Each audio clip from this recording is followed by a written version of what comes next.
जय महाकाल। जब कभी हम मंदिर जाते हैं दर्शन के लिए, तो दर्शन करने के बाद जब हम बाहर आते हैं तो बाहर की सीढ़ियों पर बैठते हैं। क्या आप जानते हैं कि सीढ़ियों पर बैठने का क्या महत्व है?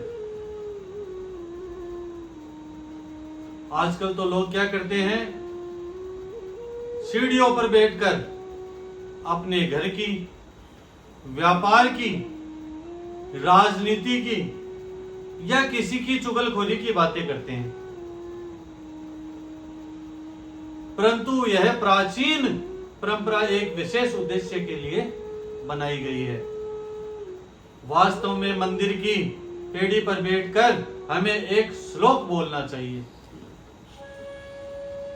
यह श्लोक आजकल के लोग भूल गए हैं।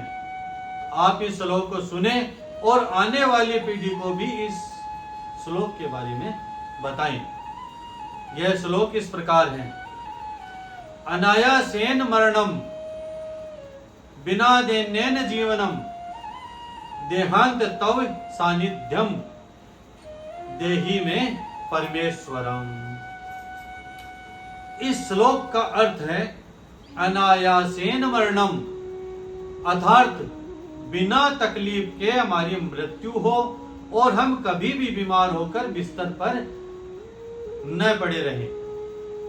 कष्ट उठाकर मृत्यु को प्राप्त ना हो, चलते फिरते ही हमारा प्राण निकल जाए। बिना देनेन जीवनम, अर्थात परवशता का जीवन ना हो, मतलब हमें कभी किसी के सहारे ना पड़े रहना पड़े। जैसे कि लकवा हो जाने पर व्यक्ति दूसरे पर आश्रित हो जाता है, वैसे परवश या बेबस ना हो। ठाकुर जी की कृपा से बिना भीख के ही जीवन बसर हो सके। देहांते तव सानिध्यम, अर्थात जब भी मृत्यु हो तब भगवान के सन्मुख हो। जैसे भीष्म पितामह की मृत्यु के समय स्वयं ठाकुर जी उनके सन्मुख जाकर खड़े हो गए, उनके दर्शन करते हुए प्राण निकले। देहि में परमेश्वरम, हे परमेश्वर ऐसा वरदान हमें देना। देहि में परमेश्वर, यह प्रार्थना करें कि गाड़ी, लाड़ी, लड़का, लड़की, पति, पत्नी, घर, धन, यह नहीं मांगना है। यह तो भगवान आपकी पात्रता या कर्म के अनुसार स्वयं ही हिसाब करके खुद ही प्रदान करेंगे। इसलिए दर्शन करने के बाद बैठकर यह प्रार्थना अवश्य करनी चाहिए। यह प्रार्थना याचना नहीं है। याचना सांसारिक पदार्थों के लिए होती है, जैसे कि घर, व्यापार, नौकरी, पुत्र, पुत्री, सांसारिक सुख, धन व अन्य बातों के लिए जो मांग की जाती है वह याचना है, वह भीख है। हम प्रार्थना करते हैं, प्रार्थना का विशेष अर्थ होता है अर्थात विशिष्ट, श्रेष्ठ, अर्थात निवेदन। ठाकुर जी से प्रार्थना करें और प्रार्थना क्या करना है वह यह श्लोक बताएगा। अर्थात प्रार्थना में यह श्लोक अवश्य बोले। सबसे जरूरी बात है, जब हम मंदिर में जाते हैं दर्शन करने के लिए, तो हमें खुली आंख से भगवान को देखना चाहिए, निहारना चाहिए,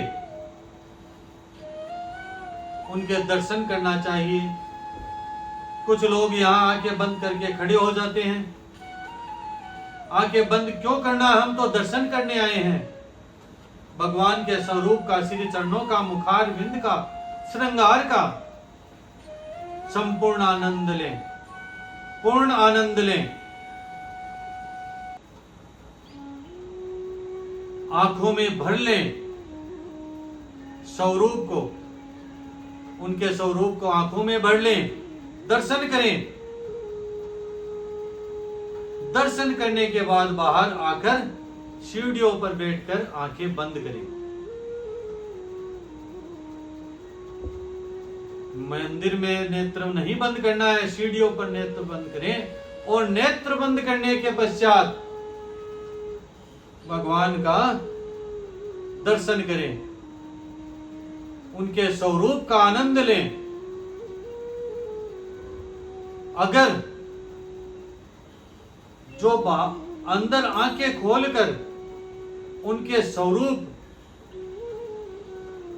अगर आंखें बंद करके जो नहीं दिखाई दे